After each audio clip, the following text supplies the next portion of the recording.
Hey, we want to let you in on a secret. You can innovate. A gym teacher needed a sport to play indoors during winter months. A blind teenager needed a system for reading. A student kept forgetting his flash drive. Notice a pattern?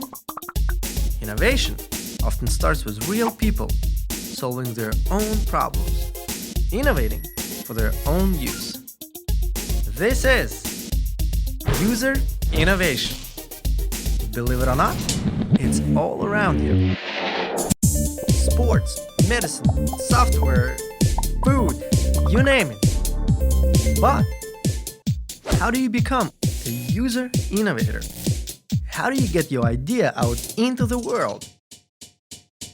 To answer these questions, we'll take a look at real-world examples. Interview people like you who solve their own problems. And meet MIT professor Eric von Hippel, who pioneered the study of user innovation.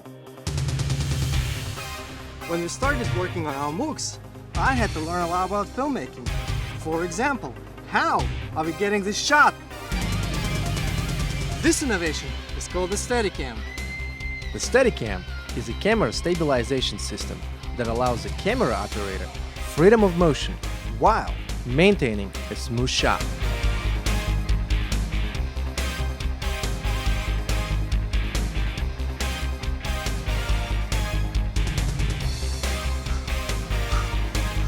It's risen! Shots like this are possible!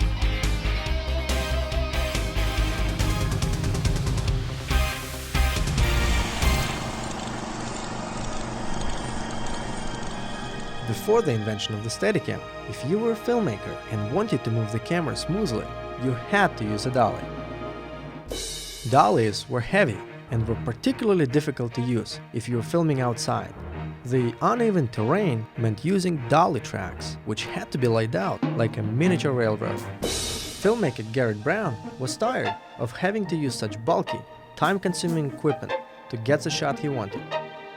He wanted the ease of operating a handheld camera and the steadiness of using a dolly. That led him to experiment with a way to create a wearable camera stabilization system. By the mid-70s, Garrett had a working prototype that he wanted to sell to camera manufacturers, so he created a demo reel of several shots that had previously been impossible and sent it to Hollywood.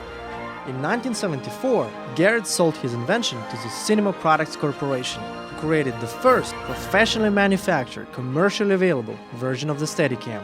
Prominent Hollywood directors began to contact Garrett and Cinema Products, wanting to employ the Steadicam in their films. Major Hollywood productions such as Marathon Man, Rocky, and The Shining were some of the first films to use a Steadicam and created intense demand for the device. Soon, the Steadicam was everywhere.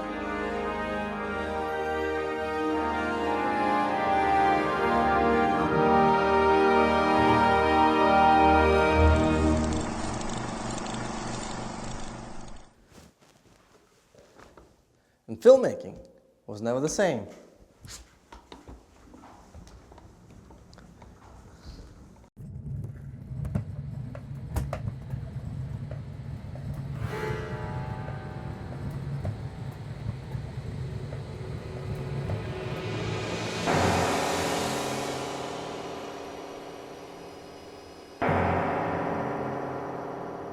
Come film with us, Erdine.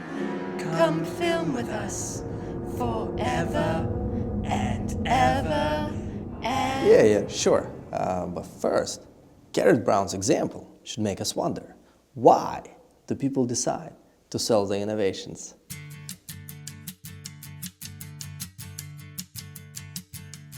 Meet Phil and Chris, two musicians who write and play music in a band.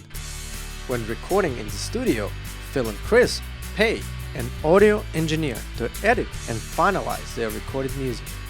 They listen closely to every detail and ask the engineer to make changes.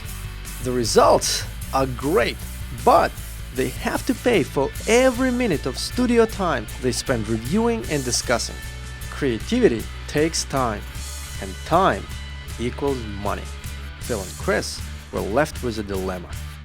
Pay a lot of money to get the quality they want, or sacrifice quality for low cost. This choice was unacceptable. So, the musicians innovated.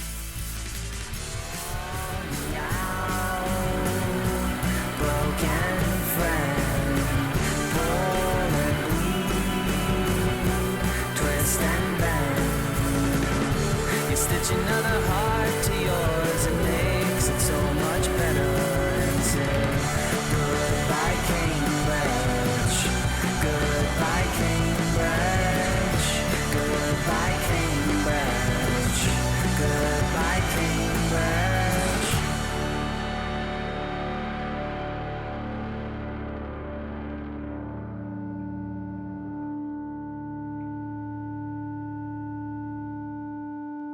Guys, I love your music, and I also love the fact that you're entrepreneurs.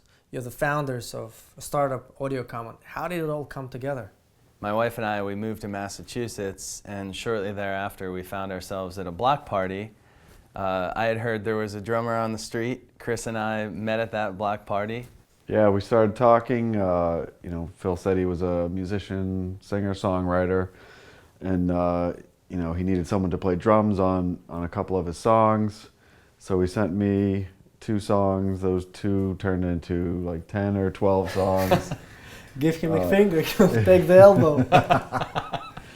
But I really, really love the music, and so we decided to go into the studio and record. So guys, let me understand this a little better. You go into the music studio together, and you come out entrepreneurs. What happened there? How did it all come together? So after recording our music in the studio, we entered into the mixing phase of the process. And in the mixing phase, that's where you assign individual volumes and effects to each of the multiple tracks that make up the final polished piece of music. So that's the individual tracks that make up a final song. The individual bass, drums, guitar, synthesizer, whatever instruments were used in the creation of that song. And this portion of the process is very tedious, and typically there's a lot of revisionary work that happens between the studio engineer and the musicians who are actually paying for the studio time as they give comments to the engineer, and the engineer produces different mixes. And we found ourselves spending way more time in the studio than we had anticipated, and of course, spending a lot of time in the studio means you're burning a lot of money. As an independent musician, you're typically self-funding your projects and what have you. That sounds like a bummer, I gotta say. Exactly, yeah, you're paying every minute you're in the studio, so it's really kind of this study and compromise, because you want to spend a lot of time, kind of perfecting your art, but every minute you're there, you're spending money. On the clock, right? On the clock, so Yeah. every decision you make is really a compromise. And it's totally, in my eyes, it's totally detrimental to the creative process. The studio should be this great creative atmosphere, and when you're on the clock watching the money just fly out of your pockets, it's really hard to get into that important creative groove. So we identified this process, reviewing mixes and what have you, and Chris and I were saying to ourselves, while we were in the studio, just kind of blowing this money, saying there should be a way to do at least a portion of this process at home, namely that key review portion of the process. Mm-hmm. Oh, and that has to feel terrible if you're a musician. You really care about your music, and you feel like, if it's not 100%, I would be frustrated, I gotta tell you. Yeah, we figured if we're having this problem, other people are having the same problem. We talked to other musicians. They were running into the same issues that we were, and we figured, I have a programming technological background. I'm passionate about music. Phil's passionate about music, and he has a business background. So we really have the core that can, take this to the next step and maybe start a company. And it's great. Only a couple years later, we're sitting here not only as bandmates and really close friends, but also as founders of a company called Audio Common. Let's take a look at their innovation, Audio Common. Phil and Chris wanted to reduce the time they spent in the studio, so they decided to develop an affordable online platform that allows musicians to create a profile, upload tracks, invite bandmates, and collaborate on their own time and outside the studio.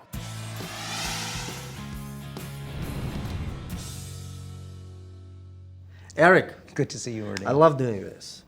I got to spend some time with Phil and Chris of Audio Common. Yeah. And unlike Daria, who diffuses her innovation peer-to-peer, these guys are diffusing the innovation with the market. Yep. I wonder, what do you think about this choice? I think it's a fabulous choice. The point is we have to understand that user innovators have choices. Well, cool. Well, that's good to know. Let's talk about that. Okay. What kind of choices? Well, start at the beginning. You're a user innovator. You're solving your problem for yourself. That's right. When you have solved it for yourself, it's fabulous. You have something of value, right? Now, at that point, you could decide to stop. You're done. You've You solved got what your you problem. need. Got what you need. I can relate to that. I mean, on our team, we constantly come up with user innovation ideas because we run into problems. But Yeah. we love what we do. Yeah. We want to keep going. There's no reason for us to do anything else. And okay. Yeah. But along the way, you may say to yourself, whoa, this could have value to others as well, right? Doesn't have value to others as well, then forget it. You know, there's no sense trying to go on. If it does have value to others as well, then you can say to yourself, well, maybe I should diffuse it. And then you're asking, well, all right, how? Peer-to-peer, via the market? Yeah. And so as you're asking it, what should you be thinking about? What are the characteristics of this product? Can it go peer-to-peer? Can it go also commercial? And which one do I prefer? So let's take Daria. Daria discovered that there was a demand for temperature data, right? But she was in a position where she wanted to be a professional oceanographer and continue to do so. She could also have started a company selling temperature data. Yeah. Probably didn't even occur to her. But she could have. And the reason it probably didn't occur to her is that she wanted to be an oceanographer. She didn't want to start a company. Now, let's take the guys from Audio Common, right? They developed software for themselves. They could have just used that software and spent the rest of their time in music, but they decided, no, I want to start a company. I want to go for the fences. Yeah, these guys wanted to be entrepreneurs. Yeah, so that's fabulous. Good choice. Why not? All right, I'm diffusing via the market. What other choices do you have then? So there Phil and Chris are. And they're in the position of having a community. That is fabulous. Fellow artists. They can, at the beginning of their process, share their innovations with others and see if it's what the others want as well. Yeah. So they can refine their product to make it good for everybody, not just for themselves. It's a very seamless process. Yeah, seamless. Easy. Talk to your community today, fix it tomorrow, go back and forth. They're your friends, they're your community. And when you're finished, and they like it, they already know about it. You can easily sell it to them. Yeah, well, let me ask you this. You know, your community can only take you so far. And are you saying that if you're a user innovator, you're pretty much locked into having a community-oriented company of users who are quite like you, and that company is unlikely to go bigger than that? Is that what you're saying? Well, I mean, locked in is the wrong way to think about it. There are many people who start community lifestyle companies, make a perfectly good income, and focus on the needs of people just like themselves. Yeah. It's true, it can limit the company, Yeah. but it depends what they're after in life. Maybe they decide, no, I want to build further and build a big company. Then you have to learn the needs of the mass market. then it's no longer serving just people like yourself. And you probably have to be open to adapting, changing your innovation. Yeah, the needs of the mass market may differ from their own personal needs and the needs of their community. And then they have to be sensitive to adapting to mass market needs. No reason they can't do it, just as a big company can, but they have to be aware of it. Garrett Brown made a somewhat different choice. He licensed the technology. So he figured out there was demand. You remember he put out a reel film? Yeah. And everybody said, whoa, I want one of those, right? But all he had was sort of a crummy prototype. Not crummy, but I mean, it wasn't like really professional. So he could license it. Why would he do that? Because that way he can keep on making movies. He doesn't have to become a company owner. So he licenses it, he consults a bit for the company that he licenses it to, he gets a better product, and he also makes money from selling it. Yeah, licensing revenues. Again, he didn't have to do that. He could have just kept his prototype for himself. But he chose to. It's an option that's open to him. When we talk about choices, I want to address this quintessential fear that I think a lot of people have. Yeah. The fear that, hey, why even bother innovating when some big guy, big company can come around and just eat your lunch? Yeah, I don't think so. All right, let's talk about that. That's interesting. Big companies are not so scary for two reasons. One is, you as a user entrepreneur know your market better than they do. The other is that you as a user entrepreneur are typically serving a small and emerging market that may grow. Big companies don't like small and emerging markets. Not even on their radar in the beginning. No, they want to serve big markets that are established and stable. So they won't be interested in the beginning, and you can use that time to grow and gain strength. So take the time you have, use it well, and you can beat the big companies. This is a great message for user innovators. Yeah. You got choices, you got advantages, blaze your own path. Absolutely. Eric. Thank you. Pleasure. Now, let's check back in with Phil and Chris to see what kind of company they want to build. Phil, Chris, you've experienced a frustrating problem and decided to start AudioCommon. Why do you think, in your case, starting a company was a great way to solve the problem? We want to fix the problem for ourselves, but we want to have a large impact on the music industry. We know that we can fix this problem for the music industry as a whole, and in doing so empower artists and new generations of music creators to come, and that's really exciting for us. Couldn't you have given away your innovation for free, peer-to-peer? Why start a for-profit company? Man's got to eat. Yeah, I mean, we'd love to give it away for free, but we have hosting costs, development costs, licensing. We have to pay our bills too. And to me, it's a noble thing to have something free and open source, but you really shouldn't ever, I think, be shy about capturing the value that you've created in society. And this is a very important tenet, I think, to business as a whole.